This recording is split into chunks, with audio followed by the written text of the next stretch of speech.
Boa tarde, pessoal, a todos que nos assistem hoje, nesta tarde de terça-feira, de greve em São Paulo, para essa palestra importante sobre gestão de finanças pessoais. Temos aqui para nos apresentar a palestra o senhor João Evangelista de Souza Filho. Ele é analista do Banco Central do Brasil e gentilmente participa hoje aqui para nos brindar com a palestra. Ele é analista do Banco Central, especialista em educação financeira com mais de 20 anos de atuação na área, ministrando palestras e cursos sobre educação financeira, não só no Banco Central, como em instituições parceiras. É membro do Departamento de Promoção da Cidadania Financeira, programa Aprender Valor, autor e coautor de conteúdos e publicações produzidas pelo Banco Central do Brasil sobre o tema. Eu, uma vez mais, agradecendo a disposição e disponibilidade do senhor João Evangelista de Souza Filho para a palestra, já lhe passo a palavra para, para as suas considerações. Senhor João Evangelista, com a palavra, muito bem-vindo e muito obrigado. Eu que agradeço, Nino, um prazer estar com vocês. Boa tarde, Nino, boa tarde, Mariana, Zé Roberto. Boa tarde a todos os que nos assistem aqui. Prazer muito grande estar com vocês para tratar desse tema que para nós é da mais alta importância e é um tema que já ocupa a nossa agenda de trabalho desde 2003. Em 2003, o Banco Central lançou sua primeira versão do Programa de Educação Financeira. Antes disso, tínhamos um programa de comunicação educativa que era mais voltado para transmitir à sociedade informações acerca do que o Banco Central fazia. A partir de 2003, a gente começa a trabalhar com um conteúdo mais alinhado ao que se hoje entende como educação financeira, que é um processo de empoderamento do cidadão para a tomada de decisões com vistas ao seu bem-estar financeiro. Mas se você, então, me concede a palavra, já sigo daqui para Já frente. pode seguir à vontade, depois, à medida que as dúvidas forem surgindo, e vai ter um momento próprio para você possa tirar essas dúvidas. Tá Fique à ótimo, vontade. maravilha. Muito obrigado. Já fui devidamente apresentado. Obrigado pela apresentação, Nino. Vocês estão vendo aí essa fotografia que aparece na tela de vocês, é do nosso prédio do Banco Central aqui em Brasília. A sede fica aqui em Brasília, a gente tem aí em São Paulo, do ladinho de vocês, a 50 metros de distância do seu edifício, o prédio do Banco Central, onde nós temos a sede de um departamento especificamente, que é o Departamento de Supervisão Bancária, supervisão dos conglomerados bancários. Temos um departamento que fica sediado, dois departamentos sediados no Rio de Janeiro, o Departamento do Meio Circulante, especialmente em função da proximidade com a Casa da Moeda, e o Departamento de Operações do Mercado Aberto. Esses dois sediados no Rio de Janeiro, os demais têm sede aqui em Brasília. Bem, e eu começo falando exatamente sobre o que é o Banco Central, quem é o Banco Central, qual é a nossa missão. Na verdade, nós temos uma tríplice missão a cumprir. Em primeiro lugar, como qualquer banco central clássico do mundo, nós temos a obrigação de garantir o poder de compra da nossa moeda, manter a inflação sob controle por meio do exercício da política monetária. Aquilo que vocês veem no Jornal Nacional, nos jornais, na imprensa, Banco Central eleva a taxa de juros, Comitê do Banco Central se reúne e abaixa a taxa de juros. Esse é o exercício da política monetária que caracteriza o trabalho de qualquer Banco Central. Mas no Banco Central do Brasil, nós temos mais um importante componente da nossa missão, que é a supervisão e a normatização das instituições que atuam no sistema financeiro nacional. Portanto, bancos, administradoras de consórcio, financeiras, são 27 modalidades diferentes de instituições financeiras que são autorizadas a funcionar pelo Banco Central, que têm a sua atuação normatizada por nós e que são supervisionadas por nós no seu dia a dia. E mais recentemente, há menos de um ano, nós ganhamos explicitamente em nossa missão a função de fomentar o bem-estar econômico da sociedade.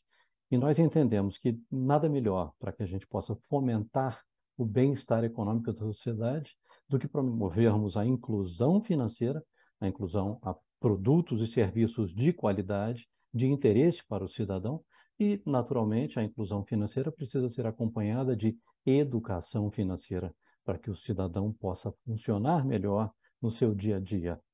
E é exatamente neste contexto que nós trazemos para vocês essa palestra de hoje, que fala sobre educação financeira. E o que é educação financeira para nós? Não é o processo de transformação de seres humanos comuns em milionários, não é isso. Também não é um processo de transformação de pessoas comuns em tio Patinhas, mãos fechadas, daqueles que vão atravessar o Oceano Atlântico do Brasil até a África com um sorrisal na mão e chegar do outro lado com um sorrisal inteiro. Não. É um processo que tem um olhar muito humano. Não somos nós que vamos dizer a nenhum de vocês o que é o certo, o que é o errado. Nós vamos instrumentalizar cada um de vocês para que vocês se conheçam, para que vocês sejam capazes de entender as próprias prioridades, entender as suas necessidades, os seus desejos, eventualmente até mesmo os seus desperdícios e eliminá-los da sua vida, mas um olhar muito humano no sentido de que compete a você definir o que é o certo e o que é errado, o que é o desejável e o indesejável na sua vida financeira. E falamos também de educação financeira no seio da família e da sociedade. Por quê? Porque quando a gente fala de dinheiro e de gastos e de recebimentos, a gente sabe que a família brasileira tem a sua renda composta por um conjunto de entradas. Não é mais aquela família clássica como a gente tinha 50, 60, 70 anos atrás, em que havia o cabeça da família, o provedor e os demais dependendo financeiramente. Não, cada vez mais a gente vê, inclusive, a mãe da família sendo a principal provedora. No caso dos participantes do Bolsa Família, por exemplo, a gente tem hoje cerca de 15 milhões de participantes do Bolsa Família que estão ali na base da nossa pirâmide socioeconômica e 95% dos beneficiários do Bolsa Família são mulheres. E mesmo no caso destas famílias em que a principal provedora é a mulher, não é raro a gente ver os filhos informalmente ajudando a compor a renda da família. E desde esse arranjo até os arranjos mais tradicionais, em que você tem um pai, uma mãe, um, dois, três, quatro filhos gerando renda para a família, a gente traz a importância de que as decisões financeiras sejam tomadas preferencialmente em família, e entendam aqui como família, neste sentido, um conjunto de pessoas que compartilham uma mesma renda, que compartilham os ativos e que compartilham os passivos, as despesas relacionadas ao consumo do dia a dia daquela família. Bem, nesse contexto, nós dizemos que é importantíssimo que as decisões sejam tomadas no âmbito da família para que elas possam ser cumpridas com mais entusiasmo, com mais perseverança. E essas decisões nada mais são do que escolhas. Uma das coisas mais difíceis na nossa vida é a gente escolher. Não é isso, Nino, Felipe Graziano, que eu vejo aqui na tela, Mariana? Vocês, nesse momento, escolheram estar aqui conosco, assistindo essa palestra. Vocês podiam estar fazendo tanta coisa diferente, podiam estar em Campos do Jordão, comendo um fondue, podiam estar na praia, passando frio e olhando o pôr do sol ali sobre o mar, e decidiram estar aqui agora. E é assim que a gente faz com o nosso dinheiro. A gente escolhe o tempo todo como é que a gente vai utilizá-lo. Um detalhe: a vida é feita de escolhas, sempre, conscientes ou inconscientes, e mesmo não escolher é uma escolha. Porque se você não escolhe, alguém vai escolher por você. E o que nós temos nesse processo de escolha? Nós temos uma balança em permanente equilíbrio dinâmico entre a razão e a emoção. E vejam que eu coloquei aqui o prato da emoção mais pesado, propositalmente, porque o prato da emoção é aquilo que está associado à diversão, ao imediatismo, ao consumismo, ou seja, tudo que é mais gostoso, tudo que é mais alegre na nossa vida está do lado da nossa emoção. Uma das principais ciências auxiliares da educação financeira, que é a psicologia econômica, ou a economia comportamental, diz que grande parte das decisões que nós tomamos no nosso dia a dia, não só com relação a dinheiro, não, mas com relação a todos os aspectos da nossa vida, são fruto do nosso inconsciente, quando muito do nosso subconsciente. Então, por isso, nós costumamos dizer que a educação financeira nada mais é do que um convite ao uso da razão, coisa que nem sempre a gente põe em prática. O convite ao uso da razão por meio do planejamento. Planejamento de uma maneira muito simples. O planejamento não é de uma empresa complexa, de um fluxo financeiro com milhares de entradas e saídas, não, não. A gente está falando de algo tão simples quanto fazer uma compra de supermercado. E aí eu pergunto a cada um de vocês que nos ouvem aqui agora, já lhes aconteceu alguma vez na vida de ir ao supermercado fazer compras sem ter levado uma lista? E quando chega no mercado, você compra coisa que não precisava, chega em casa, abre a geladeira e constata, eu já tinha isso, comprei e não precisava. Ou ainda, não comprei certa coisa que precisaria ter comprado, aí você tem que retornar ao mercado, tem que retornar à padaria, tem que retornar à feira, perdendo tempo, perdendo gasolina, perdendo dinheiro por falta de planejamento. Se você tivesse aberto os seus armários primeiro, aberto a sua despensa, aberto a sua geladeira, verificado do que você precisava, do que você não precisava, tivesse feito uma listinha, certamente esse inventário e essa preparação dessa lista te pouparia tempo e não faria com que você gastasse tempo adicional. Então, é planejamento neste sentido que a gente defende.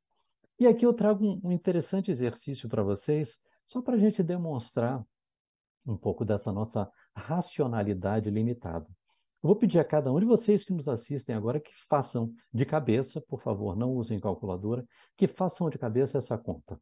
1 vezes 2 vezes 3 vezes 4 vezes 5 vezes 6 vezes 7 vezes 8.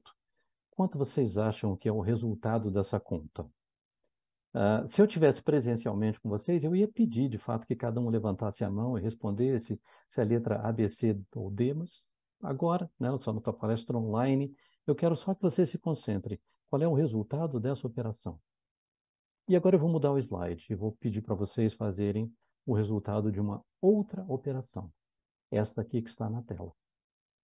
Muito rapidamente, sem usar a calculadora, qual você imagina que seja o resultado dessa conta? Aquelas mesmas 4 alternativas.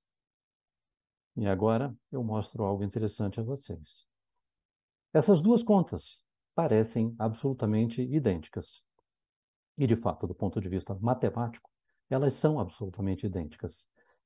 O que há de diferente entre elas? A primeira conta começa com 1, depois vem 2, depois vem 3. A segunda conta começa com um número bem maior, 8. Depois vem o 7, depois vem o 6. E nós somos levados por conta da forma como esses números estão ordenados, a achar inconsciente ou subconscientemente que o segundo resultado é maior do que o primeiro, quando na verdade essas duas contas são absolutamente a mesma coisa. É interessante quando a gente faz esta apresentação num auditório presencial, especialmente quando é com um número grande de pessoas, eu divido o auditório no meio, deixo metade do auditório com o olho fechado e peço para fazer uma conta e depois para fazer outra conta. E a gente vê, não sem surpresa, que normalmente o resultado desta conta está ali entre a letra C e a D, enquanto o resultado desta conta está entre a letra B de bola e a C. Ou seja, um número maior de pessoas tendem a achar que esta conta resulta num número maior. Mas agora, a gente não está fazendo assim, a gente está fazendo um exercício diferente. E eu pergunto para vocês, qual vocês acham que é o resultado desse número? O número entre 2.000 e 10.000? Maior que 10.000? Muito bem. E conto para vocês. O resultado dessa multiplicação é este aqui. 40.320. Nino, você tinha noção que o resultado dessa conta era tão alto assim? Você achava que ia dar 40 mil? Eu tinha ido na D. Você tinha ido na B de bola, né? Não, na D de dado. Ah, Eu na D de tinha. dado. É, Pois é. Mas você sabia que ia chegar a um valor assim tão elevado? 40 mil? Você achava que ele ia ficar ali na casa dos 10, 15, 18 mil? eu achava que ia dar mais. É, tá certo, tá ótimo. O que a gente fica surpreso quando a gente faz isso É, aqui é que a gente vê que nos grandes grupos muita gente escolhe a letra A, letra B de bola, letra C de casa. E mesmo muita gente que escolhe a letra D se surpreende ao ver que o resultado dessa multiplicação é 40 mil. E a pessoa diz, meu Deus, mas é muita coisa. Eu não sabia que 8 vezes 7 vezes ia dar 40 mil. Pois é.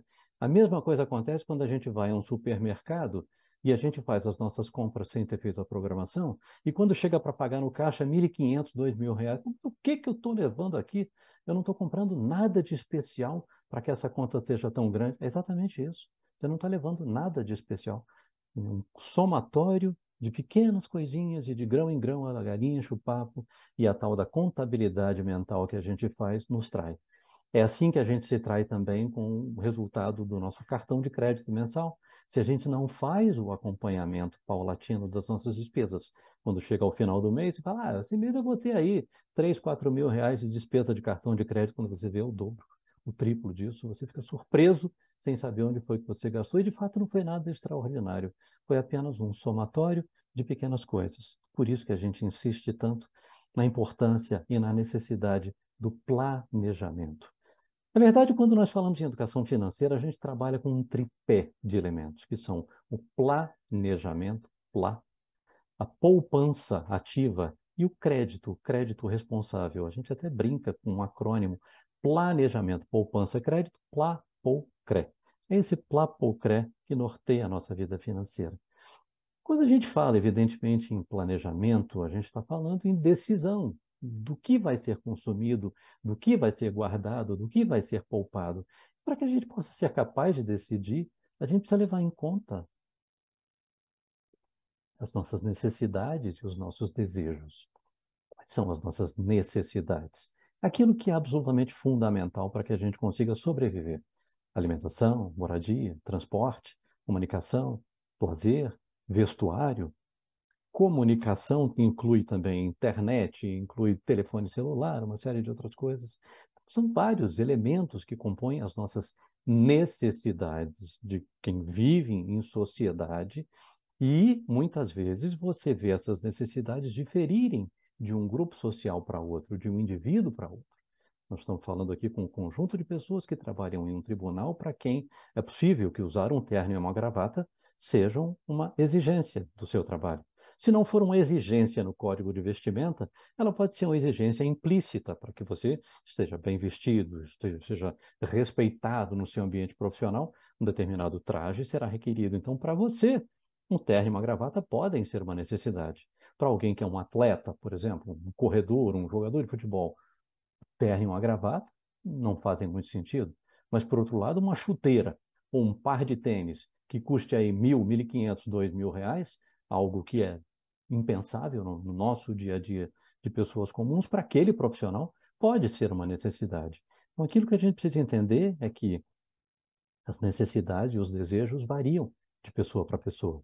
Nós precisamos conhecer quais são. Por que precisamos conhecer? Para que a gente possa adequadamente priorizar. E aí eu convido todos a fazermos uma volta à infância. Quando a gente era pequenininho, que chegava da escola e perguntava: mãe, posso ir brincar? Pai, posso ir brincar? E eles diziam: você já fez o dever de casa? Não, ainda não. Então faça o dever de casa primeiro. Depois você vai jogar bola, vai andar de bicicleta. Primeiro, as obrigações.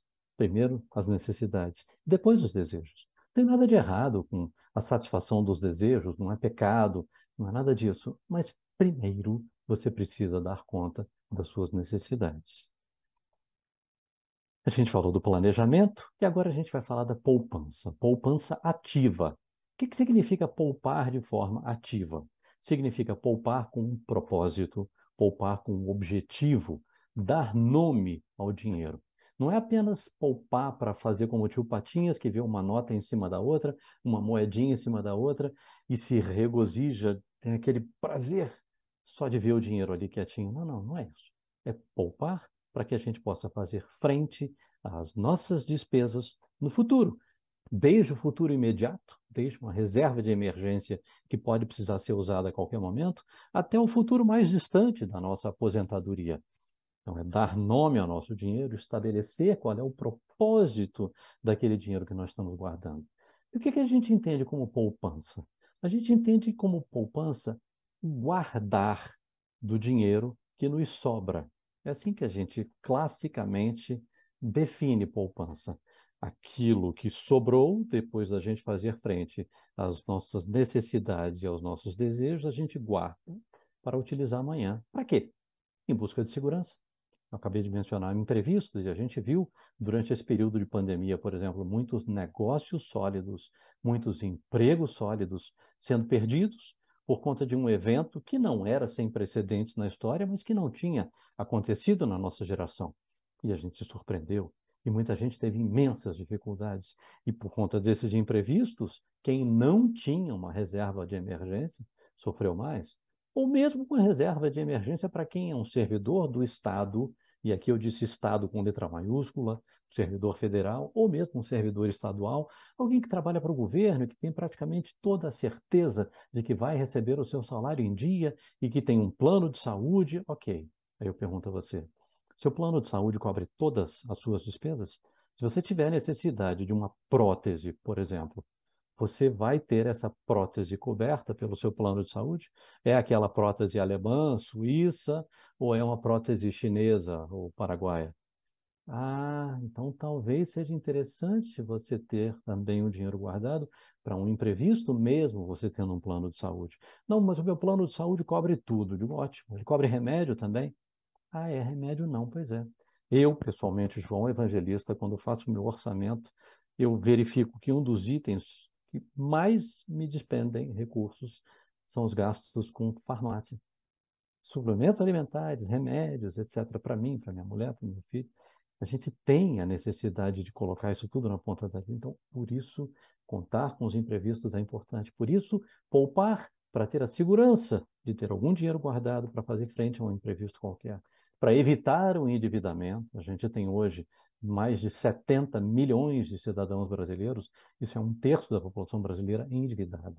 Endividada aqui eu não estou dizendo inadimplente, eu não disse sem condições de pagar suas dívidas, mas eu disse endividada a ponto da dívida se tornar um desconforto. E melhor, segurança para pensar no amanhã, para que a gente tenha uma aposentadoria tranquila, para que a gente possa desfrutar da nossa vida. E ainda para aproveitar oportunidades, como por exemplo, uma oferta. Digamos que seu vizinho tem um carro que você acha bonito, você sabe que é muito bem cuidado, você vê ali o seu vizinho todo sábado lavando o carro, cuidando bonitinho, e esse vizinho, de repente, muda-se de país, vai morar em Portugal, vai morar na Alemanha, e ele diz, olha, eu preciso vender todos os meus bens aqui, porque eu vou sair do Brasil, estou vendendo tudo e preciso vender depressa. Opa! Se você tem dinheiro poupado, você faz uma oferta, você consegue talvez arrematar aquele carro dele por um preço bem mais em conta do que você pagaria em situação regular. Então é interessante você ter o dinheiro guardado para ofertas, oportunidades, para que você tenha o poder de barganha de oferecer, pagar à vista e com isso obter descontos. E ainda para o poder de concretizar os seus sonhos, você transformar os seus sonhos em projetos e fazer com que esses sonhos se tornem realidade, poupando, guardando paulatinamente, dando nome ao seu dinheiro, para que você consiga transformar esse sonho em realidade. Agora, o que é muito frequente é, quando a gente faz essa pergunta, é difícil sobrar algo para poupar? Pessoas dizem, olha, para mim é muito difícil. No meu mês costuma sobrar dia no final do dinheiro, em vez de sobrar dinheiro ao final dos dias. Aí então a gente ensina o pulo do gato. Uma dica simples, que vem lá de tempos imemoriais. E para quem quiser aprender um pouquinho mais sobre isso, eu sugiro um livrinho que você lê em meia hora chamado O Homem Mais Rico da Babilônia. Ela vem de lá. E essa dica diz o seguinte: inverta a lógica. Não espere sobrar, não espere chegar até o final do mês para esse dinheiro sobrar. Faça o dinheiro sobrar hoje. Faça o seu planejamento, faça o seu orçamento. Você já sabe hoje quanto é que vai sobrar no final do seu mês. Hoje, no dia que você recebeu o seu salário, você já separa aquele dinheiro, aquele compromisso que você já estabeleceu consigo próprio para a poupança de curtíssimo prazo, que vai para a sua reserva de emergência, para a poupança de longuíssimo prazo, que vai para a sua aposentadoria, e para a poupança de médio prazo, para um sonho de um prazo um pouco mais distante, para outro sonho um pouco maior, mas de maneira que no momento em que você receber o seu salário, você já separe aquele dinheiro, já dê o nome ao dinheiro, ou seja, faça o investimento proporcional e adequado com o propósito daquele dinheiro. Como é que é isso?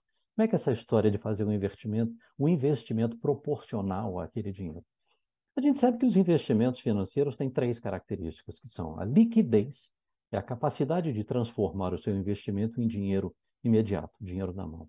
A segurança, que é a certeza de que você vai receber aquele dinheiro que você investiu, e a rentabilidade, que é o quanto estão lhe pagando por aquele investimento. Muito cuidado, porque esses três elementos nunca andam de forma positiva juntos. Você sempre vai ter que abrir mão de pelo menos um desses três elementos, porque alta liquidez, alta segurança e alta rentabilidade juntos não existem. O que significa liquidez, mais uma vez? A transformação do dinheiro, do patrimônio em dinheiro. Então, sobre esse aspecto, eu pergunto para vocês: ter um imóvel, ainda que seja um imóvel excelente, muito bem localizado, para sua reserva de emergências, será que é um bom casamento? Eu diria que não, porque você não consegue transformar o imóvel em dinheiro vivo imediatamente. Mesmo que você aceite vendê-lo por um preço muito abaixo do preço do mercado, se você precisar de dinheiro agora para uma emergência, você consegue através do imóvel, porque o imóvel você vai levar algum tempo para vender, você tem trâmites burocráticos para cumprir, etc. Então, ele não é o mais adequado. Então, por isso que eu digo que é importante a gente verificar esses três elementos e promover o casamento entre o propósito do nosso investimento e essas três características. Muito cuidado, especialmente quando você estiver em busca de alta rentabilidade. Muito cuidado com a rentabilidade fácil. Nós vimos aí agora, nesses dias, o atleta Acelino Popó de Freitas, aquele lutador de boxe, vencedor de medalha de ouro em Olimpíada, passando por um problema seríssimo. Ele perdeu mais de US$ 1 milhão no investimento em criptomoedas. Eu não sei o quanto ele entendia de criptomoedas. Eu não sei se aquela empresa com quem ele estava investindo era uma empresa que estava realmente autorizada a atuar como uma empresa de investimentos. Fato é que a gente sugere, consulte o site do Banco Central, consulte o site da CVM, da Comissão de Valores Mobiliários, verifique se aquela rentabilidade fácil que está sendo oferecida ela de fato está sendo oferecida por uma empresa séria, se aquela rentabilidade diz respeito a algo factível, a algo plausível, ou se você está sendo ludibriado e se você está sendo traído pelo seu próprio excesso de vontade de ganhar dinheiro fácil. A gente precisa ter muito cuidado com aquela história da lei de Gerson, lá de antigamente. Eu gosto de levar vantagem em tudo, certo? Não, cuidado com isso. Não é levar vantagem em tudo assim a qualquer preço, não. Isso pode ser perigoso. Cuidado também com marketing agressivo. Cuidado com empresas desconhecidas. O seu dinheiro é muito precioso para que você o desperdice assim. E cuidado também para não ir com a boiada, e cuidado também para não se deixar levar apenas pelo seu instinto, porque às vezes ele falha. E aqui eu tenho um exercício que eu trouxe para vocês. Eu trouxe um conjunto de pessoas, que são pessoas muito conhecidas no mercado financeiro do século XX, do século XXI, que eu gostaria de mostrar a vocês e perguntar a vocês: vocês entregariam os seus recursos financeiros para serem administrados por essas pessoas? Em outras palavras, você confiaria em investir sob o comando dessas pessoas? Se você conhecer a pessoa, já fica mais fácil de você dizer sim ou não. Mas se você não conhecer, que elemento você vai ter? Você vai se basear pelo rosto da pessoa, pelo traje dela, pelas expressões dela, pelo site da empresa dela, pelo seu cunhado ou seu vizinho que disseram algo sobre aquela pessoa? Tudo bem. Vamos voltar e aí eu vou perguntando para cada um de vocês e vocês vão respondendo mentalmente. Confiariam neste homem para administrar suas riquezas? Confiariam neste rapaz para administrar o seu patrimônio? Confiariam neste senhor? Confiariam nesta senhora? Confiariam nesta senhora? Confiariam neste rapaz, jovem senhor? Muito bem. Em língua inglesa, quando nós falamos de pirâmide financeira, a gente fala de Ponzi scheme. Esse Ponzi vem deste camarada aqui, Charles Ponzi.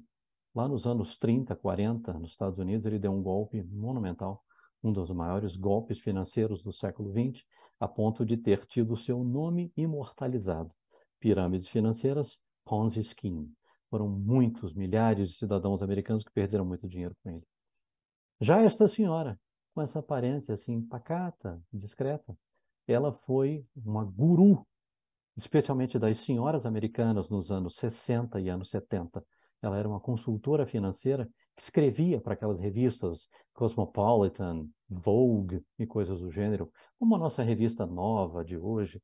Era uma consultora das mulheres e ela realmente fez um trabalho seríssimo. Ajudou milhões de mulheres americanas a enriquecer com seus conselhos sobre investimento. Ela própria não podia ser consultora financeira, porque era um tempo em que as mulheres ou eram professoras, ou eram esposas, ou eram enfermeiras, mas as mulheres nesse tempo não eram profissionais do mercado financeiro. Mas ela escondia-se por trás do marido, que era um profissional das finanças, ajudava na empresa dele e ela diretamente escrevia as suas colunas e ajudou muita gente. Já esta senhora, com essa aparência tão confiável, uma senhora portuguesa, a dona Maria, considerada a banqueira dos pobres, ela aplicou um tremendo golpe em Portugal nos anos 1980. E quando eu digo um tremendo golpe, significa que autoridades do mais alto escalão dos poderes executivo, legislativo, judiciário foram ludibriadas pelo golpe que, intencionalmente ou não, esta senhora aplicou nos cidadãos portugueses. Ela aplicava ela trabalhava como se fosse um banco de investimento, sem jamais ter tido autorização do Banco Central para fazê-lo. Já este senhor, ele é o Peter Lynch. E o Peter Lynch é um dos grandes gurus do investimento. Quem investiu dinheiro no fundo desse senhor, em 15 anos, teve o seu patrimônio multiplicado dezenas, muitas dezenas de vezes. Seríssimo, não se sabe de qualquer mal feito dele até hoje. E ele tem um conselho muito importante para quem vai investir, que é o seguinte: nunca aplique naquilo que você não conhece. Entregue o seu dinheiro para quem você conheça, para aquele que esteja reconhecido pelo Banco Central, pela Comissão de Valores Mobiliários do seu país, e em produtos ou serviços que você conheça, que você saiba do que se trata. Este senhor foi objeto, inclusive, de um filme de bastante sucesso de Hollywood há pouco tempo, intitulado O Lobo de Wall Street. Ele nada mais é do que o Lobo de Wall Street. Aos 25 anos de idade não tinha onde cair morto, aos 27 estava bilionário, aos 28 estava preso e com todo o dinheiro que ele ganhou devolvido para o Tesouro Americano. Hoje foi solto, delação premiada, etc., e está trabalhando como coach motivacional. E realmente esse camarada tem uma lábia que ele é capaz de fazer você vender a própria mãe para ele e ele ainda garante que vai pagar. Perigosíssimo, naquele tempo, hoje se diz regenerado, mas ainda assim, cuidado com aquela estampa, cuidado com aquela boa capacidade de expressão, porque ela pode ser muito perigosa. E chegamos a este senhor, o último da nossa lista. Esse senhor chamava-se, faleceu há poucos anos, Bernie Madoff. Se o nome não significa muito para vocês, eu convido vocês a assistirem no Netflix uma minissérie em 4 capítulos que fala sobre Bernie Madoff e o seu golpe de 64 bilhões de dólares. Este homem foi presidente da Bolsa de Valores dos Estados Unidos. Ele era consultor do governo americano para finanças. E este homem tinha 2 negócios paralelos. Ele tinha um negócio absolutamente lícito, absolutamente correto, uma corretora que trabalhava bonitinho, e em paralelo um outro negócio que lesou pessoas e deu um prejuízo de 64 bilhões de dólares. Então, tudo isso foi para dizer para vocês que esses rostinhos, em alguns casos mais, em alguns casos menos confiáveis, de acordo com cada um de nós, eles podem ser enganadores. Então, muito cuidado no momento em que você for aplicar o seu dinheiro. Verifique, consulte os órgãos reguladores, Banco Central, Comissão de Valores Mobiliários. Cuidado com marketing agressivo, com a rentabilidade excessiva prometida. Muito bem. Damos aqui uma sugestão, um processo de bom investimento do seu dinheiro. Primeiro, defina o seu objetivo. É uma aplicação de curto prazo, de médio prazo, de longo prazo? Pense nos seus sonhos, nas suas necessidades e nos seus desejos. Conheça as opções disponíveis. É claro que a gente não está sugerindo que você se torne necessariamente um profissional das finanças, mas pelo menos conheça as opções disponíveis e, dentro dessas opções, avalie a liquidez, a segurança e a rentabilidade e promova um casamento entre esses 3 elementos e o propósito do seu investimento. Depois disso, faça a sua escolha e também conheça o seu perfil, para você saber se você tem o estômago para lidar com as flutuações das variações de certos tipos de investimentos. Agora, lembrem daquele conselho da vovó, lá de antigamente, que dizia: meu filho, não ponha todos os seus ovos numa cesta só. Isso vale também para os investimentos. Diversifique. Não coloque tudo num cesto só. E, finalmente, avalie os seus ganhos periodicamente. Fique de olho nos seus investimentos. Verifique se eles realmente estão sendo bem aplicados. Agora, um detalhe: antes de começar a investir, porque as pessoas se deixam, às vezes, empolgar pelo valor do dinheiro ao longo do tempo, pelo poder multiplicador dos juros. Mas antes de investir, verifique se você tem dívidas, porque provavelmente o pagamento das suas dívidas vai ser o melhor investimento que você tem a fazer. Porque quando você deve, quando você paga dívidas, quando você paga algo financiado, você está pagando por taxas de juros que normalmente são muito maiores do que aquelas taxas de juros que você recebe pelo seu investimento. Afinal de contas, esse é um negócio bancário. O que é um banco? É uma instituição que faz a intermediação financeira, pagando rendimentos àquele que tem dinheiro para aplicar, mas rendimentos deste tamanho, e cobrando daqueles que não têm dinheiro e que estão tomando emprestado, juros deste tamanho. É este diferencial, que se chama de spread bancário, que faz com que o banco ganhe dinheiro de maneira lícita. Agora, naturalmente, dentro desse processo, você vai definir os seus objetivos, seguir esse fluxo. Eu tenho certeza que você vai conseguir ter sucesso com seus investimentos. Para quê que a gente faz esse processo todo? Para que a gente faz o planejamento? Para que a gente faz o investimento, o planejamento dos nossos investimentos? Para que a gente possa conhecer a nossa realidade. Primeira coisa é saber se as suas despesas estão maiores do que as suas receitas, e nesse caso você está deficitário. Ou se você tem um orçamento equilibrado ou neutro, que não é um vantajoso não, tá? Equilibrado ou neutro significa dizer que você gasta tudo aquilo que você ganha. As suas despesas são iguais às suas receitas. Ou se você tem um orçamento superavitário. Isso aqui é o que a gente realmente busca. Aquele orçamento em que as despesas são menores do que as suas receitas, em que você gasta menos do que você ganha. Com isso, você pode separar dinheiro para os seus investimentos de curto, médio, longo prazo. Conhecer a sua realidade para que você possa entender os seus próprios hábitos de consumo e verificar onde é que você gasta mais dinheiro no seu dia a dia e se aquele dinheiro que você está gastando está sendo importante para você, se ele está lhe trazendo bem-estar, se ele está lhe trazendo satisfação ou se ele está sendo um dinheiro desperdiçado. Além disso, esse processo de planejamento serve para que você defina as suas prioridades e os seus projetos em conjunto com aquelas pessoas que compartilham a sua renda, a sua família, para que você não tenha ninguém jogando contra, para que você não tenha ninguém remando para o lado contrário, que todos estejam caminhando juntos na mesma direção. Planejar e conhecer a sua realidade para que você possa organizar e tranquilizar a sua vida financeira, para que você possa administrar imprevistos, se não evitando-os, pelo menos contornando o impacto financeiro que esses imprevistos vão ter sobre você. E, finalmente, para que você possa atingir aquilo que é o propósito da educação financeira, é que você possa consumir cada vez mais e melhor, consumir de forma contínua e consciente daquilo que tiver importância para você, daquilo que lhe trouxer valor, daquilo que trouxer o seu bem-estar financeiro e o seu bem-estar em última instância, seu e da sua família. Falamos de planejamento, falamos de poupança ativa. Vamos falar agora um pouquinho de crédito. Sem demonizar, a gente não vai dizer que crédito é algo que deve ficar fora da sua vida. Não, de jeito nenhum. Imaginar, se você é um industrial, se você é um produtor rural, como é que você vai ter condição de alavancar os seus negócios sem crédito, por exemplo? Agora, existe uma diferença muito grande entre o crédito produtivo, que vai ser aplicado com a finalidade de gerar mais dinheiro, e o crédito utilizado exclusivamente para o consumo. Vamos lá, por partes. Primeira pergunta que eu faço é: o que você faz quando você quer algo, quando você precisa de algo e não tem o dinheiro para pagar? O que você faz numa situação como essa? São basicamente duas as opções que a gente tem.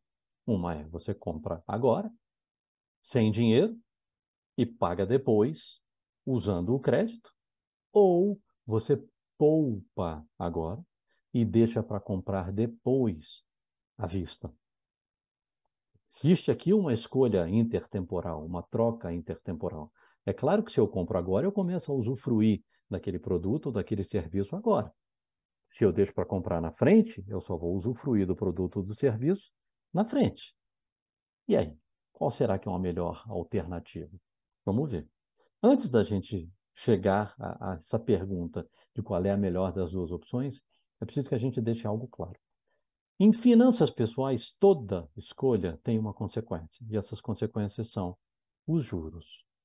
E esses juros podem ter dois significados. Na visão de quem os paga, eles são o preço da impaciência. Porque eu quero agora, porque eu preciso agora, eu estou disposto a pagar juros a taxas mais elevadas. Já na visão de quem recebe, é uma remuneração por saber ou por poder esperar. E eu vou receber juros. Claro que serão juros menores do que aqueles juros que o banco estaria cobrando de você se você estivesse pagando um financiamento, um empréstimo que você tomou. Só que tem um detalhe: os juros têm um imenso poder ao longo do tempo. Já deixo aqui um convite para vocês, aqueles que ainda não conhecem a calculadora do cidadão do Banco Central, baixem a calculadora do cidadão no seu telefone, no seu computador, é absolutamente gratuita e ela ajuda você a brincar com os juros compostos. Pode ser um cálculo difícil, nem todo mundo é tão bom de matemática, nem todo mundo tem uma calculadora 12C, ou nem todo mundo sabe usar Excel e aquelas fórmulas. Se você usa a calculadora do cidadão, a calculadora do cidadão te dá alguns números muito interessantes. Quanto é que eu vou ter de dinheiro daqui a 30 anos se eu guardar R$ 300 por mês e aplicar isso, vamos pensar aqui num investimento seguro e de baixa rentabilidade com uma caderneta de poupança. Quanto é que você vai lá, entra na calculadora do cidadão, coloca ali e você vai ver algo muito interessante. É que os juros compostos crescem de forma exponencial. Então, se você olha, pô, 5 anos de investimento, eu só tenho isso aqui de juros, eu digo, continue. Veja, os próximos 10 anos, opa, 10 anos já cresceu mais um pouquinho. Veja agora por 15 anos, opa, há 15 anos o pulo foi maior. Veja agora 30 anos, opa, o pulo foi muito maior. É exatamente por conta do poder dos juros ao longo do tempo, porque a gente está falando de juros sobre juros. São juros compostos que crescem de maneira exponencial. Por isso, defendemos o planejamento, por isso defendemos a poupança ativa, para que você possa se beneficiar de saber esperar, ou de poder esperar e de contar com o poder dos juros ao longo do tempo. Tudo bem, a gente falou sobre o uso do crédito. O que significa usar crédito? Significa comprar sem dinheiro. Você compra sem dinheiro, você utiliza crédito e você paga juros por isso, porque alguém te emprestou aquele dinheiro para você usar hoje. Por outro lado, quando você poupa e investe e espera para comprar, você recebe juros lá na frente. E o que é melhor? E a resposta é: depende. Depende de quê? Em primeiro lugar, depende da sua própria decisão. Depende de você pesar o que é mais importante, o que é mais relevante. Digamos que você queira comprar um imóvel. Eu conheço muito poucas pessoas que conseguiram comprar primeiro um imóvel à vista. Grande parte das pessoas acabam comprando um imóvel financiado, porque elas fazem ali um cálculo e dizem: olha, o que eu estou pagando aqui de juros é a mesma coisa que eu pagaria por uma prestação. Só que essa prestação eu vou pagar por um imóvel que vai ser meu. Então, vale a pena, não vale?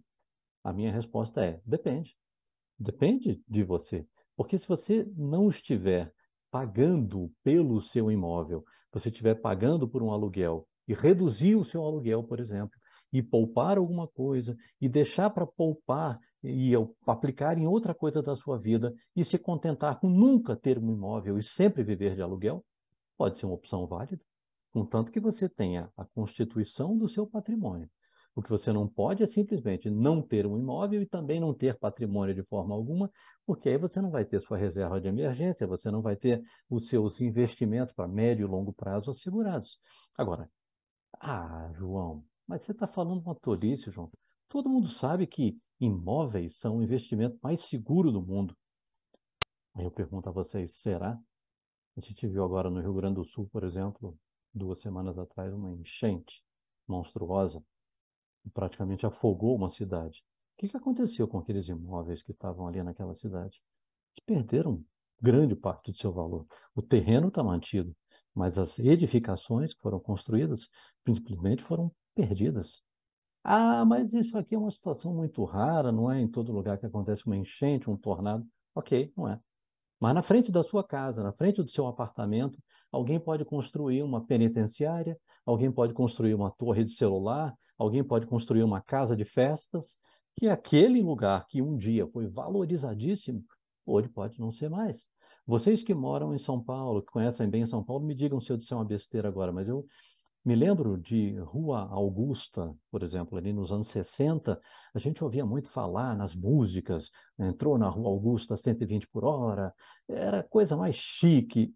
Será que hoje ainda é uma localização tão chique como ela era 30, 40, 50 anos atrás, ou ela se desvalorizou? Por outro lado, é possível que houvesse regiões, eu não sei, talvez Vila Nova Conceição fosse um lugar onde ninguém queria, 20, 30, 40 anos atrás, talvez fosse, aquilo é um lugar distante, é um fim do mundo. Hoje em dia você tem ali apartamentos muitíssimo valorizados. Então, assim, a gente não tem bola de cristal, a verdade é essa. E é por isso que a gente diz o que é melhor depende. Depende da sua reflexão, depende da sua reflexão em família, depende do que você quer para o seu dinheiro, sem ter bola de cristal, porque bola de cristal ninguém tem. Nem os melhores profissionais de investimento do mundo não têm. E o crédito pode sim ter vantagens. Por exemplo, atender a emergências. Vamos voltar naquele exemplo do plano de saúde e da prótese. Olha, eu tenho um excelente plano de saúde, mas esse meu plano de saúde não me cobre a prótese que eu vou ter que colocar aqui no meu joelho, porque eu vou. Ok, tá bom. Você tem uma reserva de emergência? Tenho. Mas a minha reserva de emergências eu precisei usar porque me aconteceu uma emergência no mês passado e eu ainda não consegui recompor a minha reserva de emergência. Ok. Você precisa dessa prótese para quando? Para daqui a 2, 3, 4? Não. O meu ortopedista me disse que tem que ser agora, daqui para o final desse mês. Será que vale a pena pegar um crédito para atender essa emergência? Talvez. A avaliação é sua. Ou para aproveitar uma oportunidade, o carro do seu vizinho, ou o imóvel da sua irmã que está se mudando de lugar, ou que está saindo da cidade, indo morar no campo. Hum, talvez valha a pena tomar crédito para algo assim. Ou ainda para antecipar o consumo, como é no próprio exemplo que a gente deu aqui do imóvel. Alguém que se casou, que quer ter o seu imóvel e que acha que vale a pena adquirir um imóvel em vez de pagar um aluguel e que não vai ficar esperando 10, 20, 30 anos para juntar o dinheiro do imóvel. Antecipe esse consumo, comprando hoje. Vale a pena? Talvez. A avaliação é sua. Agora, por outro lado, o crédito tem as suas desvantagens. A primeira delas é que você paga mais caro, porque você está pagando juros para alguém que te emprestou esse dinheiro hoje.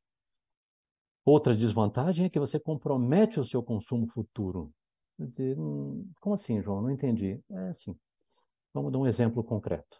Se o seu salário é um salário de R$ 1.000, você fez um financiamento e você tem R$ 200 em prestações para pagar, isso significa que quando você receber o próximo salário, no próximo mês, você não tem mais R$ 1.000 do seu salário para gastar. Você só vai ter R$ 800, porque R$ 200 já estão comprometidos com o pagamento das dívidas que você já fez hoje. É neste sentido que o compromisso futuro, que o comprometimento do seu consumo futuro pode, inclusive, ser muito perigoso. Porque quando as pessoas são um pouco menos controladas e não se dão conta disso, elas dizem, eu ganho X reais por mês, então eu posso fazer essa dívida. E no mês seguinte faz outra, e no outro mês faz outra, e depois mais outra, e acontece aquele efeito grão em grão, a galinha enche o papo que a gente mencionou. E é assim que se corre o risco do superendividamento. O descontrole que vai levando a uma bola de neve até que o consumo futuro esteja totalmente comprometido. E em que situações você paga juros? Sempre que você usa crédito. Todas as vezes em que você compra crédito, você compra a crédito, você está pagando juros, mesmo quando eles estão embutidos. É muito frequente a gente chegar numa loja para comprar uma TV, por exemplo. Quanto é essa TV? Ela é R$ 5.000 à vista. E financiado em 12 meses também, você soma ali o número das parcelas, você vê que dá R$ 5.000. Ah, interessante, sem juros, né? É. Mas vem cá, e se eu comprar à vista? Bom, à vista como? À vista, sim, pagando em uma vez. Cartão de crédito uma vez. Ah, bom, aí você tem 10% de desconto.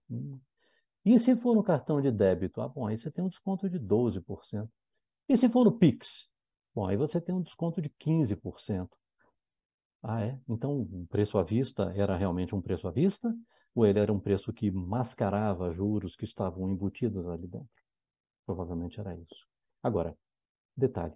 Nós fizemos em 2008 uma pesquisa no Banco Central para tentar entender melhor o consumidor brasileiro.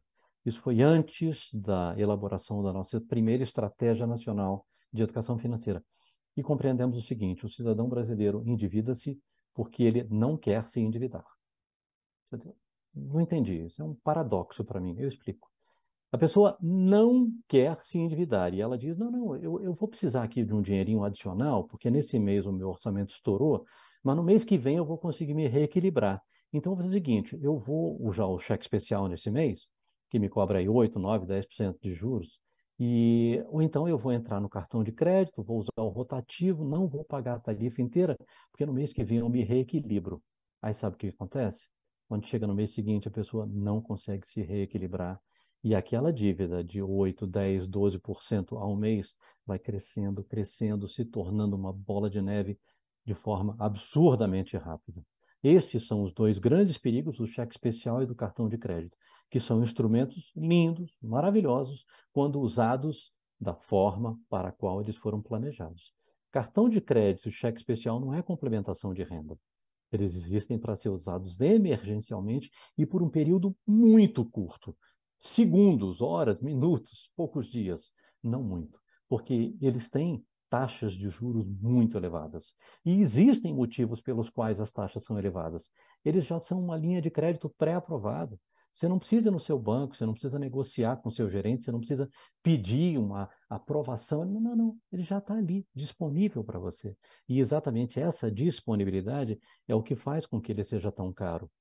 E é por isso que esta disponibilidade, aliada à intenção da pessoa não se endividar, é que pode ser enganosa, que pode fazer com que a pessoa se iluda.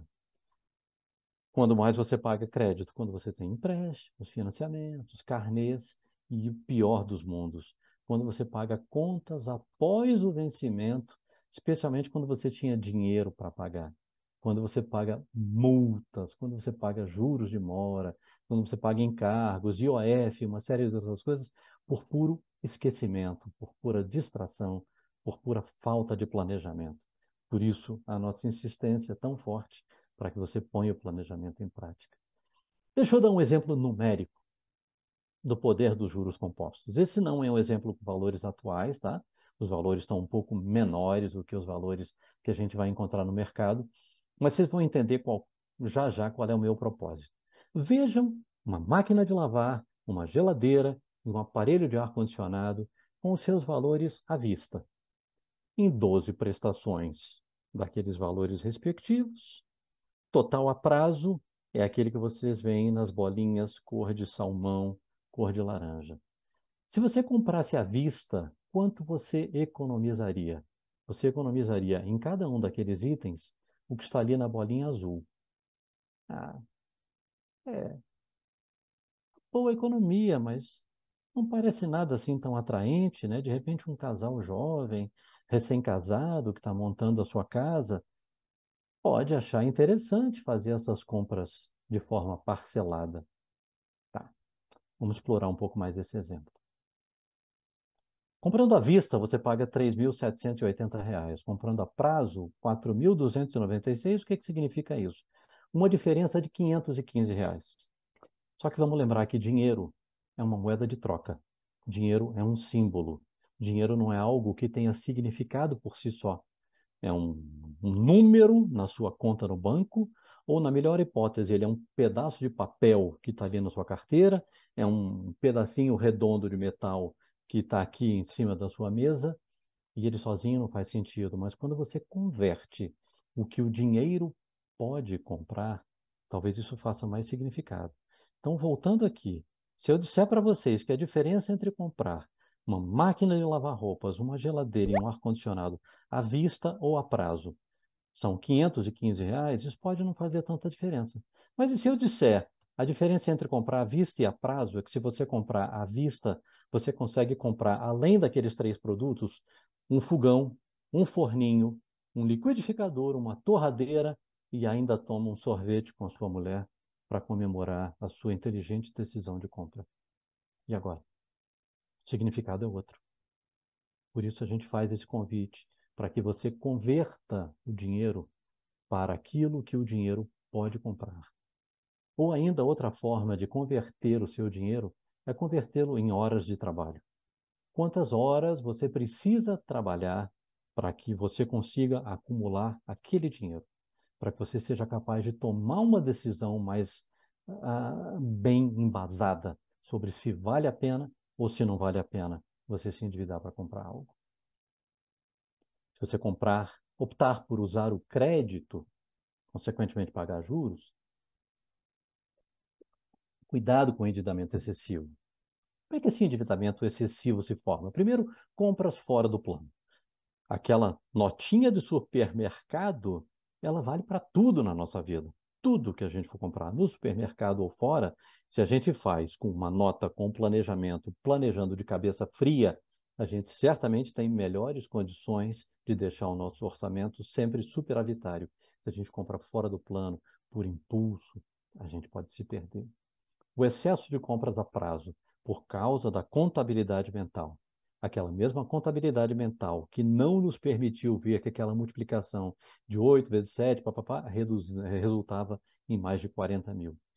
Por causa do uso do crédito fácil. Você está caminhando no meio da rua, está ali na Avenida Paulista, saindo do tribunal, e alguém na rua te oferece um panfleto. Você vê, opa, crédito a 1,3% ao mês. Rapaz, olha, eu não estava nem precisando pegar dinheiro emprestado, não, mas essa oferta aqui parece interessante, hein?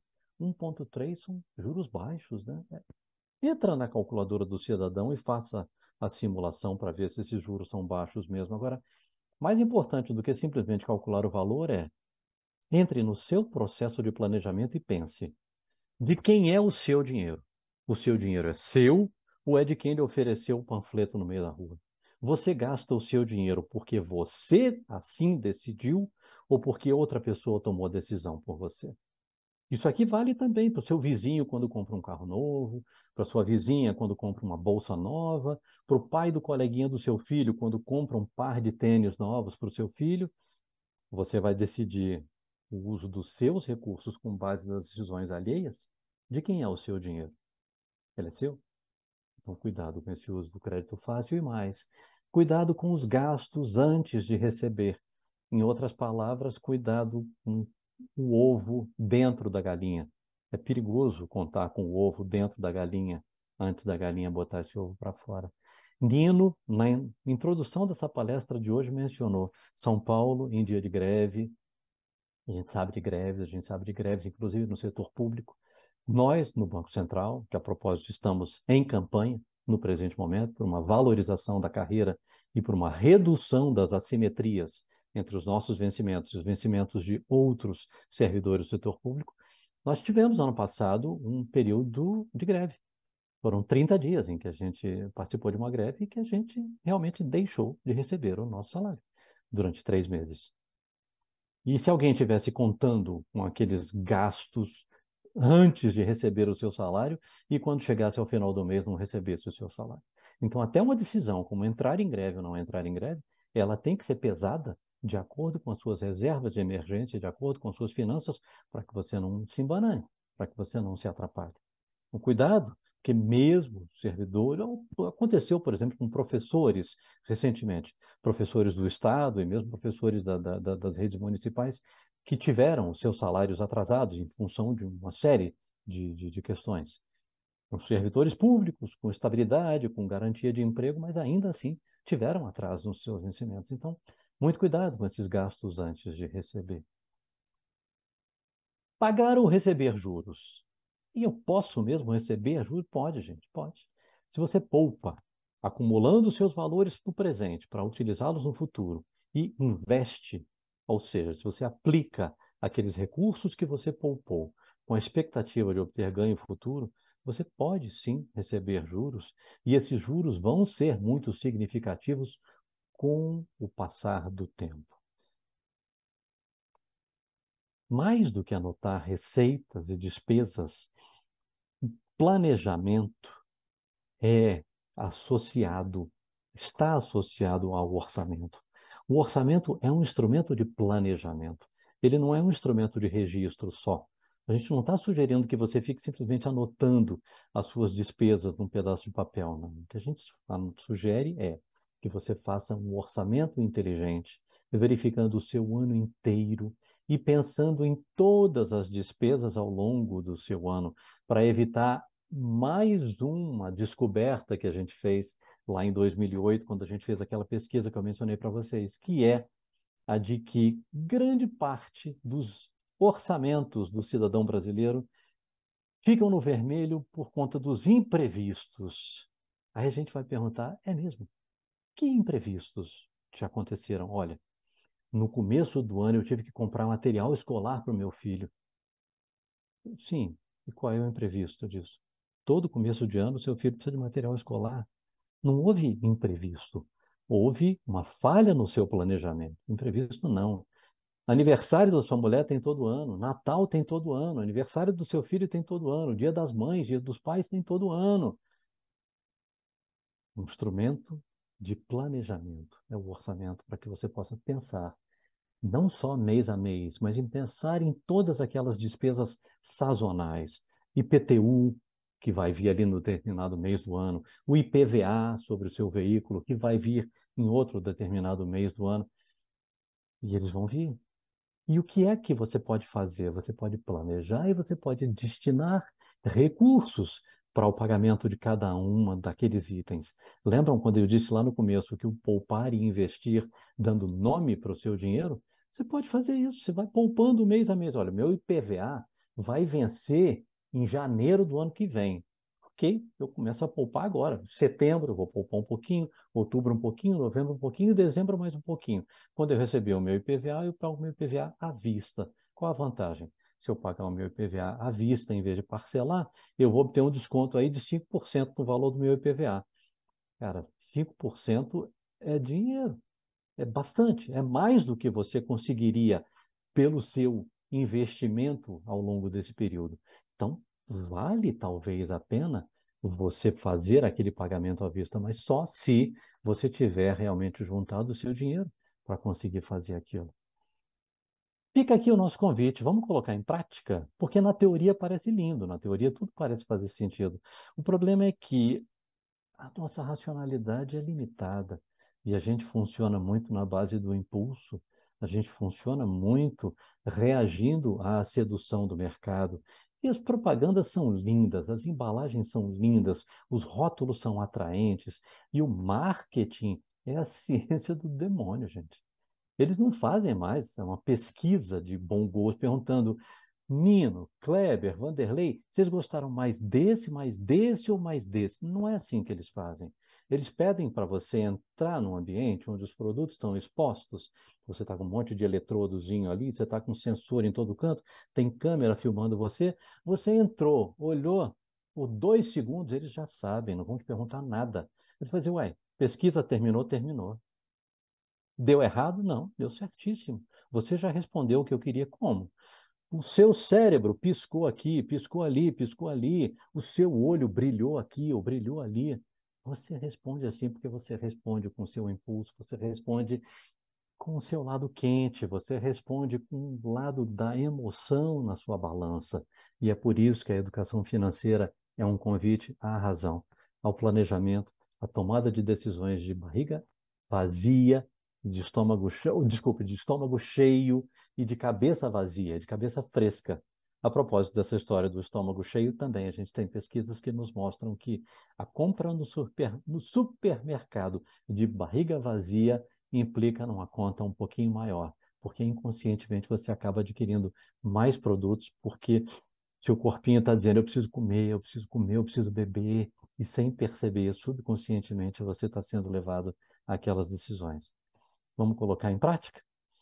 Só para exemplificar, para a gente poder terminar a nossa conversa e ir aí para uma sessão de perguntas e respostas, eu vou mostrar para vocês um exemplo de um experimento que foi feito nos Estados Unidos há poucos anos atrás, pelo professor Dan Ariely, que é professor da área de psicologia econômica na Universidade Duke. Ele fez o seguinte: ele pegou um conjunto de 1.000 estudantes e distribuiu para eles um folhetim impresso em que ele dizia: olha, eu tenho aqui a assinatura de uma revista qualquer que seja ali do interesse. É possível que vocês tenham uma revista em comum que interesse a todos. Pensem nessa revista aí. Ou numa revista Quatro Rodas, Cosmopolitan, Nova Escola, sei lá. Pense em algo que lhe interesse. E você é confrontado com três opções. Você pode comprar essa assinatura anual dessa revista por R$ 159 para a versão online, acessível só pelo seu computador ou pelo telefone celular. Ou você pode pagar R$ 225 para receber essa revista impressa pelo correio, na sua casa ou no endereço que você determinar. Ou ainda uma terceira opção, que é você receber a versão online mais a versão impressa por R$ 225. Você vai dizer, ué, João, tá certo isso? Tá, é isso mesmo. Só impressa por 225 ou online mais impressa por 225.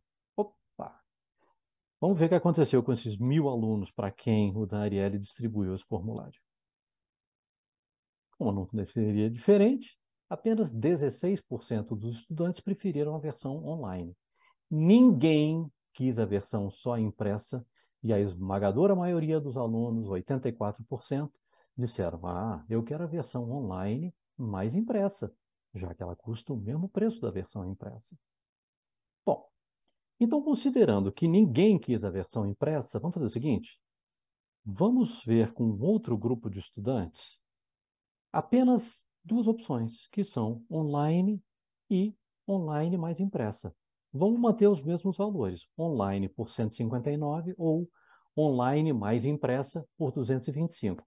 Não tem aqui só a opção da impressa. Sabem o que aconteceu? Mostro aqui para vocês. Quando eram três opções, 16% só preferiram online. Quando foram apresentadas duas opções, 68% preferiram só online. Quando eram três opções, 84% das pessoas quiseram online mais impressa. Quando foram duas opções só, apenas 32% das pessoas quiseram a impressa. Por quê? Porque quando você apresentava duas opções, aquele efeito do conseguir levar vantagem em tudo estava isolado. O sujeito vê, pô, bicho, online mais impressa, está o mesmo preço da impressa, então eu vou comprar online mais impressa que eu estou levando vantagem. É mera impressão de estar levando vantagem. Porque, na verdade, o que as pessoas desejavam em 68% dos casos era uma versão mais barata para ler online que estava suprida pela primeira opção. É apenas mais um de milhões de exemplos que a gente tem para dar no dia a dia do que o marketing pode fazer com você. Sempre lembrando que quem é dono do seu dinheiro? Se é você próprio, cuidado para não ser alvo fácil do marketing. Cuidado, planeje e tome suas decisões. Fica aqui o nosso convite para vocês conhecerem o nosso site na internet. Dentro do site do Banco Central, a gente tem o Cidadania Financeira, www.cidadaniafinanceira.bcb.gov.br. Ali dentro vocês vão encontrar muito do que a gente conversou aqui e muito mais em vários formatos diferentes, formatos mais lúdicos, como um curso em desenho animado ou um videozinho curto de 5 minutos, que é legal para você trazer para casa, conversar com a família, conversar com a mulher, conversar com os filhos, conversar com o marido. E além desse convite para que vocês conheçam o Cidadania Financeira, eu quero fazer aqui a propaganda de um dos nossos produtos, que é o Aprender Valor. Aprender Valor é o programa de educação financeira do Banco Central para as escolas de ensino fundamental, escolas públicas de ensino fundamental. Estamos hoje presentes já em 23.000 escolas, em todas as unidades da federação. A gente está falando do ensino fundamental, então crianças de 6 a 14 anos. Com a educação financeira sendo apresentada nos moldes da Base Nacional Comum Curricular, de maneira integrada e transversal. Então, os estudantes não têm aulas de educação financeira, eles têm aula de matemática, português, história e geografia, dentro das quais está embutida a educação financeira. E os resultados têm sido muito animadores. A gente fez uma avaliação de impacto e tem feito avaliações de aprendizagem desde que o programa foi lançado em 2020, e a gente tem visto que os resultados são bastante interessantes, não só para os estudantes, mas também para os professores, porque o programa tem 3 grandes entregas. Já falei de uma, que são os testes, os exames de matemática, português e de letramento financeiro. Essa é uma entrega. Projetos escolares para que o professor leve para dentro de sala de aula, ensine matemática, português, história e geografia com educação financeira embutida, sem ele ter o trabalho de preparar a aula, porque o projeto escolar já traz a aula mastigadinha, prontinha para o professor. E também treinamento, formações para os próprios professores, diretores e demais profissionais da educação. E o que a gente tem verificado é que o programa Aprender Valor tem trazido um melhor desempenho em termos de letramento financeiro para os estudantes, para os professores, e que os efeitos positivos do programa também têm chegado até as famílias dos estudantes. Então, concluo a parte expositiva aqui da minha fala e me coloco à disposição de vocês para eventuais perguntas que a gente possa ter. Muito obrigado. Obrigado, João. Eu quero parabenizá-lo pela forma simples, tranquila de falar e passar tanta informação. Eu tenho certeza que há perguntas aí que o pessoal quer fazer. Por favor, encaminhe pelo chat. A Mariana já está controlando aqui. Eu só queria lembrar conforme você foi falando, eu me vi em muitas situações aí. E até a situação do endividamento, a situação né, de poder inverter a lógica dos juros, ao invés de pagar juros, receber os juros e planejar para comprar algo. E só para ficar um exemplo, e uma das melhores coisas que se tem é poder pagar à vista, porque com você tendo o recurso nas mãos, você tem o poder de barganha a qual você se referiu, aí você pode negociar com quem está com o fornecedor, não é? Sim. Então, a diferença entre comprar à vista e pagar a prazo, o que sobra, a diferença, o que dá para comprar com aquilo, me lembra uma vez que fui comprar vários bens aí de linha branca, etc. E negociando daqui, dali tinha o recurso para pagar à vista, nessa diferença. E tem um outro ditado popular também que vai muito bem, aquele, quem não chora não mama. Então, Claro. você com dinheiro na mão, você fala, não, mas isso aí está muito caro, então eu vou comprar na outra loja que está um pouquinho mais barata, não sei o que, aí você consegue uma negociação bastante favorável. E me recordo nessa compra que um micro-ondas saiu, vamos dizer, na faixa, porque até o frete eu negociei. Porque aí Maravilha. quando eu veio com os preços estavam bons, eu ainda falei, "Véi, mas o frete está caro, ainda deram desconto no frete. E no final das contas, um micro-ondas saiu só com os recursos economizados em função disso. Um, da possibilidade de pagar à vista, portanto, um planejamento é fundamental, e outro, de negociar mesmo, não ter vergonha de pedir desconto, nem nada. Mas nós temos já perguntas aqui, não é isso, Mariana? Isso mesmo, doutor Nino. Inclusive, eu gostaria de encorajar os participantes a levantar a mão para fazer perguntas de câmera aberta, para a gente tentar tornar a experiência um pouco mais próxima. Porém, a gente tem diversas perguntas que já chegaram no chat, está até difícil de selecionar de tantas que são. Uma rapidinha, doutor, enquanto as pessoas levantam a mão, da Nathalie, ela queria saber se tem outros cursos mais aprofundados para ensinar outros tipos de investimento, ações, multimercados. Sim, nós, dentro do nosso site Cidadania Financeira, cujo endereço eu mostrei ali para vocês, a gente tem uma série de produtos disponíveis, inclusive 2 cursos que estão alojados no site da Escola Virtual de Governo, mas que são acessíveis a partir do nosso site Cidadania Financeira. E eu mencionei aqui algumas vezes a nossa Estratégia Nacional de Educação Financeira, mas eu falhei ao não sugerir o site da Estratégia Nacional, que é o Vida e Dinheiro. Vida e Dinheiro, tudo junto, vidaedinheiro.gov.br. No Vida e Dinheiro, você vai encontrar cursos produzidos pela CVM, que é a Comissão de Valores Mobiliários, que é o órgão regulador do mercado de ações no Brasil. E a CVM tem muitos cursos muito ricos, muito interessantes, tratando dos investimentos no mercado de ações. Então, ali dentro do vidaedinheiro.gov.br, você vai encontrar assim, uma miríade de cursos e de conteúdos de interesse. Eu, João, agregaria também a isso que tanto o Banco Central quanto a CVM e outros órgãos do governo têm a sua rede social, então quem pode segui-los no Instagram e sempre vem umas informações muito interessantes, dicas e indicação para cursos. É isso aí. Perfeito, muito obrigado, mano. É isso aí, Vou Nino. ler, vou ler então mais algumas perguntas. Se alguém quiser levantar a mão e fazer a pergunta diretamente ao professor, será bem-vindo. A gente vai fazer aqui a triagem, né? E a moderação. Doutor, o Marcelo pergunta: qual percentual do salário é recomendado para fazer uma reserva de emergência? Marcelo, a gente evita dar fórmulas prontas. A gente sabe que o ser humano tem muita dificuldade de escolher, muita dificuldade de decidir.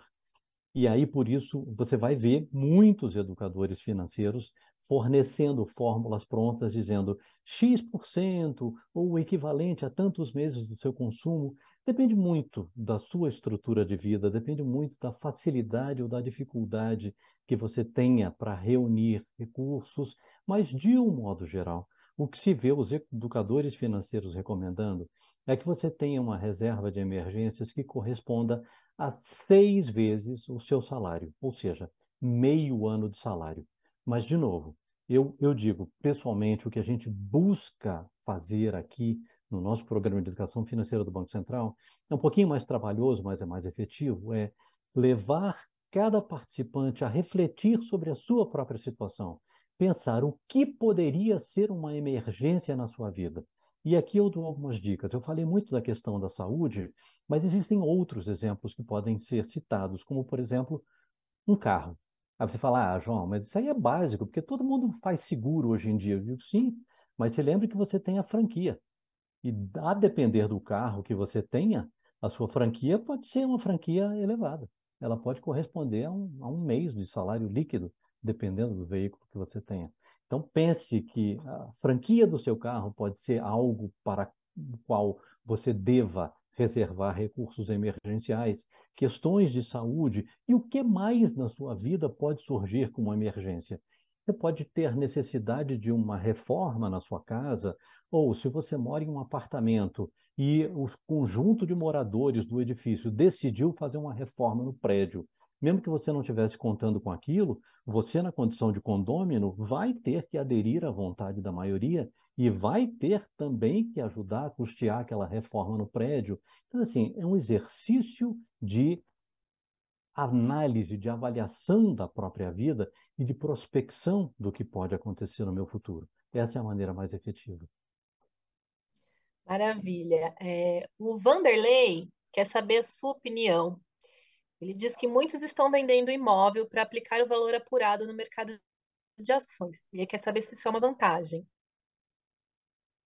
Vanderlei, primeiro, eu pessoalmente tenho muita dificuldade com questões como essa, quando você me pede a minha opinião. Eu não posso dar a minha opinião porque, neste momento, eu represento o Banco Central do Brasil com a minha fala. Mas o que eu posso fazer é compartilhar com você a minha situação pessoal, a minha decisão, o que foi que eu fiz na minha vida. Digo para você, eu estou completando 60 anos agora no final do ano, se Deus quiser chegarei lá inteirinho, cheio de saúde, E tenho 30 anos de Banco Central, mas eu tive uma vida pregressa antes do Banco Central. Eu sou arquiteto e urbanista e dou muito valor à arquitetura, dou muita importância à decoração de ambientes.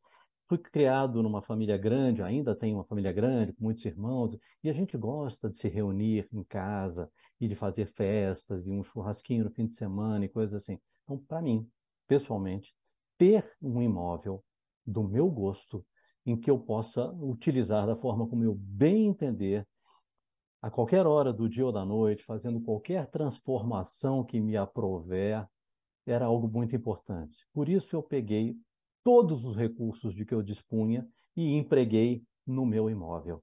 Você vai dizer, João, isso é inteligente do ponto de vista financeiro? Não, é péssimo.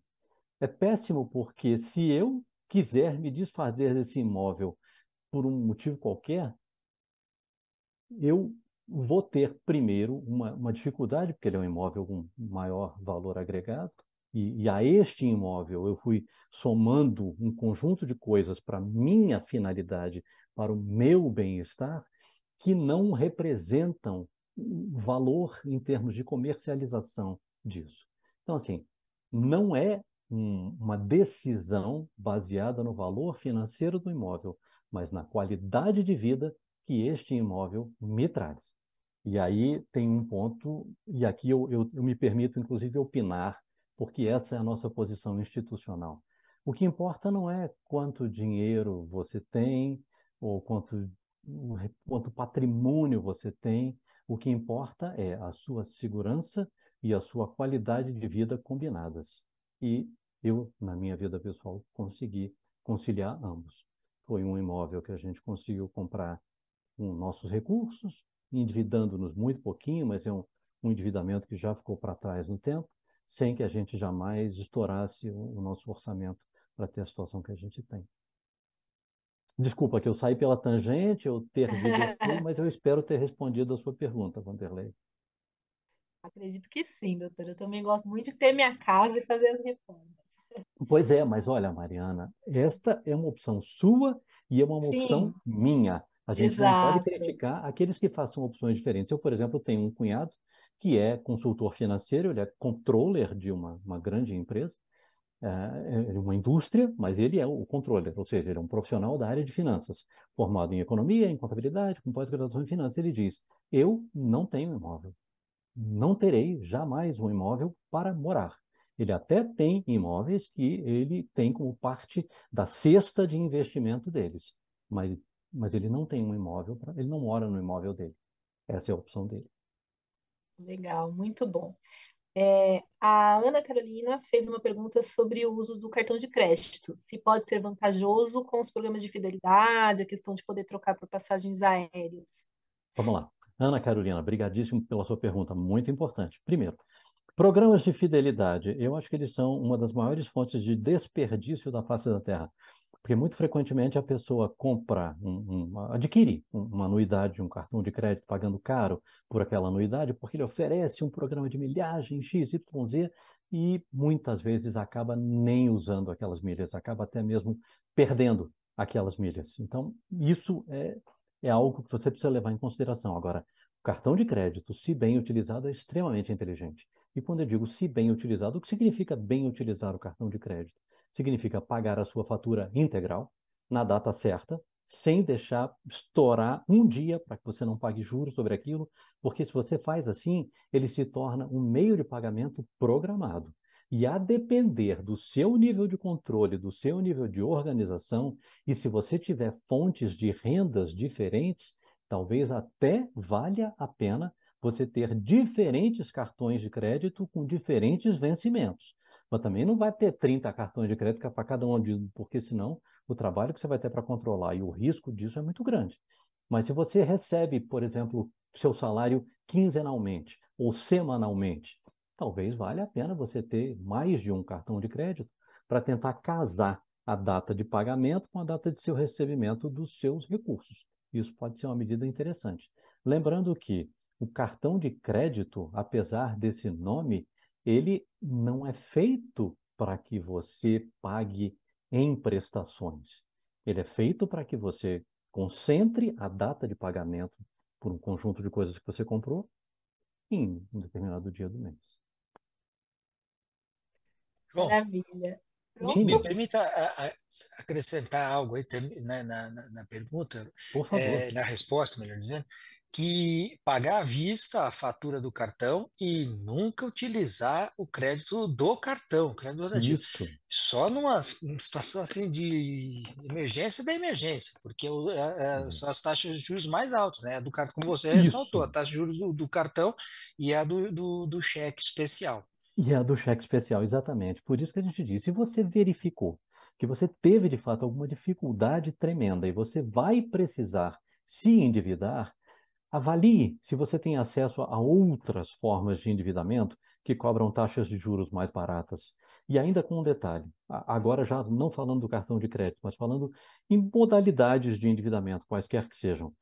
Pense sempre que quando você alonga uma dívida no tempo, mesmo que você tenha uma taxa de juros baixa, aquele longo período ao longo, ele faz com que o valor dos juros vá se acumulando, vá se somando. Então, prefira pagar as suas prestações sempre no prazo mais curto possível, de acordo com sua capacidade de pagamento, se for preciso endividar-se. Mas perfeito seu comentário, Nina, muito obrigado.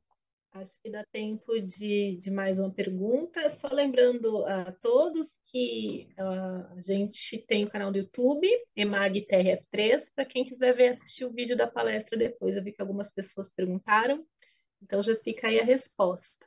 E, Mariana, Vou desculpa ler. te interromper, mas para dizer que a gente fica também à disposição para responder a posteriori quaisquer perguntas, tá bem? Ótimo, muito bom. Aí pode ser por e-mail, né, doutor? Sim, sim. O Ricardo Mesquita pergunta se a sugestão de algum aplicativo que seja objetivo, simples e eficiente para gestão orçamentária, pessoal cotidiana. Pois é, isso é uma questão muito interessante. Eu sugiro que você pesquise o que existe disponível, porque, claro, a gente está conversando agora com um público diferenciado, um público que tem total letramento digital, mas muito frequentemente as pessoas dizem: ah, eu não faço meu orçamento porque eu não sei mexer com planilha. Eu digo, então faça um pedaço de papel, pega ali um saco de pão e vai fazendo entradas e saídas. O importante é que você faça. Agora, eu realmente sugeria que você buscasse, existem muitos aplicativos disponíveis e, de novo, eu compartilho a minha experiência pessoal. Como eu já disse agora há pouco, eu sou da geração antiga, old school, então o que eu faço é um conjunto de planilhas que eu mesmo preparei para minha finalidade, inclusive porque eu nunca vi um aplicativo que me permitisse categorizar as coisas como eu categorizo. Só para dar um exemplo. Eu fui a um restaurante e fiz uma refeição. Como é que eu lanço isso? Depende do propósito. Se ela foi uma refeição com os colegas de trabalho, eu lanço aquilo como despesas associadas ao trabalho. Se ela foi uma refeição com a minha mulher e com meus filhos num fim de semana, porque a gente precisava comer e não tinha comida em casa, eu lanço aquilo como alimentação. Se eu coloco aquilo com meu primo, com quem eu de vez em quando vou almoçar ou jantar, tomando um vinhozinho, eu coloco aquilo como lazer, entendeu? Então, é importante que a gente tenha essa flexibilidade para que a gente possa fazer os nossos lançamentos de uma maneira que ele permita uma rápida visualização e uma rápida análise para a gente saber como é que a gente está gastando o nosso dinheiro. Ótimo. O Ricardo Araújo pergunta se existe padronização dos grupos de receitas e despesas para realizar o orçamento dele, como, por exemplo, habitação, transporte e alimentação. Então, isso que eu acabei de dizer já é uma introdução para a sua pergunta, Ricardo. Eu acho que a melhor categorização é aquela que fizer sentido para você. Aquela que realmente for significativa, porque a gente vê muitas vezes as pessoas fazendo agrupamentos, e isso é o que eu, por exemplo, desgosto em muitos dos aplicativos. Eles fazem um agrupamento que não faz sentido na minha vida.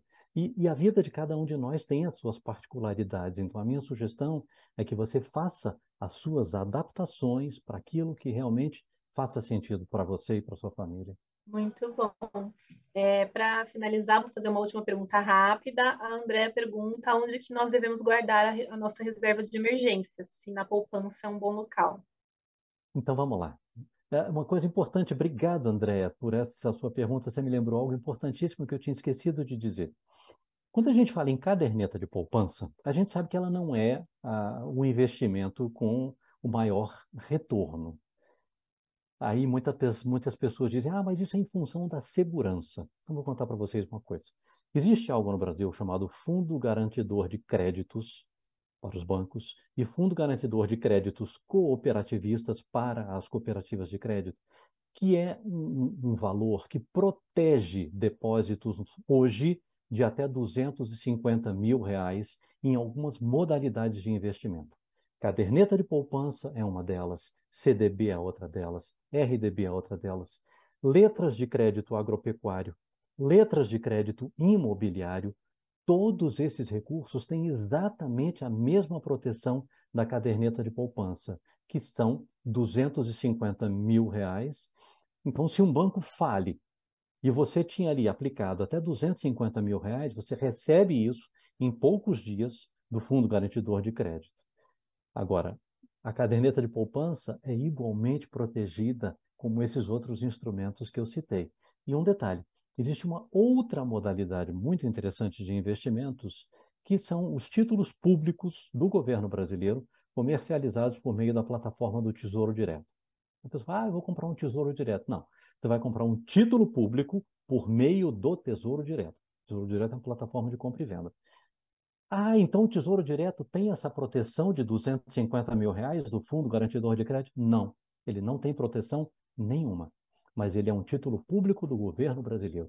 E aí, uma coisa é fato, se o governo brasileiro quebrar, provavelmente os bancos já terão quebrado também. Então, são investimentos de alta segurança. Mas tem um detalhe, quando você compra um título do Tesouro Direto, aquela rentabilidade prometida é a rentabilidade para a data do vencimento. Mas, como você está falando de um fundo para emergências, é possível que você precise sacar aquilo antes de esperar a data do vencimento. E aí, se você sacar aquilo antes, você pode sim vender. Só que você não tem garantia nenhuma de qual vai ser a sua remuneração no dia que você for vender. Porque no dia que você for vender, quem vai determinar o preço é o mercado. Pode ser que naquele dia esteja um pouco menor, um pouco pior, e você não consiga esperar até a data do vencimento. Então, por isso, para uma reserva de emergência, o Tesouro Direto talvez não seja a melhor alternativa. Mas aí a gente falou de caderneta de poupança, CDB, RDB, letras de crédito agropecuário, letras de crédito imobiliário. Tudo isso você encontra lá no nosso Cidadania Financeira, tá? Informações pormenorizadas sobre cada uma dessas modalidades de investimento, Andréia. Obrigado pela sua pergunta. Nino, acho que extrapolamos aqui o nosso horário, né? Pois é, estamos aqui passando um pouquinho, é, mas eu quero, antes de encerrar, João, agradecer uma vez mais a disposição, a disponibilidade de falar para a gente. Eu acho que é um tema muito importante. Sem dúvida, há perguntas que muito interessantes. Eu leio o chat, muito interessantes, que poderiam ser respondidas, vão ser passadas para sua apreciação oportunamente. Esse eu diria até que é um tema introdutório, porque até das perguntas vê que há um interesse assim grande sobre onde investir, como investir, Que bom. e fica até já a nossa como uma proposição para conversas futuras promovidas aqui pela EMAG. Eu Previamente aceitas já. Um muito prazer. obrigado. E porque penso que eu também tenho mais ou menos a sua idade e também sou do old school, e a old school, como a nossa, viveu num período de inflação bastante elevada. E as pessoas não tinham a cultura da poupança, do investimento, não vamos usar a palavra poupança, né? Aquilo do planejamento de longo prazo, era tudo muito Imediatista. rápido, muito imediatista. Com a estabilização da moeda no país, essas coisas começaram a mudar. A gente tem variações, a inflação subiu, desceu, mas já é possível permitir. E as gerações atuais, acredito que muitos dos que estão aqui assim, tem que e nós mesmos da Old School temos que aprender, reaprender isso e investir. Eu fiquei aqui com vontade de dar palpite em várias, em várias das perguntas, mas eu me contive. É, E fica, então, o compromisso nosso da escola de trazer fazer outros eventos em que possamos aprofundar um pouco mais alguns aspectos aqui, para que a melhor decisão seja tomada sempre. E até por uma razão, nós também somos servidores públicos, né? E a gente passa um período que não tem jeito, não adianta, as coisas não se resolvem apenas com o aumento dos vencimentos. A gente quer sempre, lógico, mas aumentos reais. Só que para fazer o poder de compra do nosso recurso aumentar, nós precisamos adotar estratégias, e uma delas é essa pela qual passamos hoje, do gerenciamento das finanças e do planejamento. Então, mas fica aqui, depois os investimentos, como ganhar recursos, como fazer com que os nossos recursos, aquilo que a gente põe né, na, no fundo de emergência, ou o planejamento para a compra de um imóvel, de um automóvel, etc., seja o que for, de uma viagem, seja melhor remunerado. Então, esse fica para uma outra oportunidade. Eu quero agradecer a todos que nos assistiram, a Mariana, o Zé Roberto, da EMAG, todo o pessoal da EMAG que deu apoio, e especialmente a João Evangelista, uma vez mais. E João, as portas da EMAG estão abertas para, já com esse o compromisso já aceito de voltar para tratar de aprofundar um pouco mais isso no sentido do que investir. Tá bom? Maravilha. Muitíssimo obrigado. Eu que agradeço, um prazer enorme estar com vocês. Muito obrigado e até a próxima. Até a próxima, Obrigada. então, gente. Uma boa noite a todos e a todas. Tchau, Boa tchau. noite, até a próxima.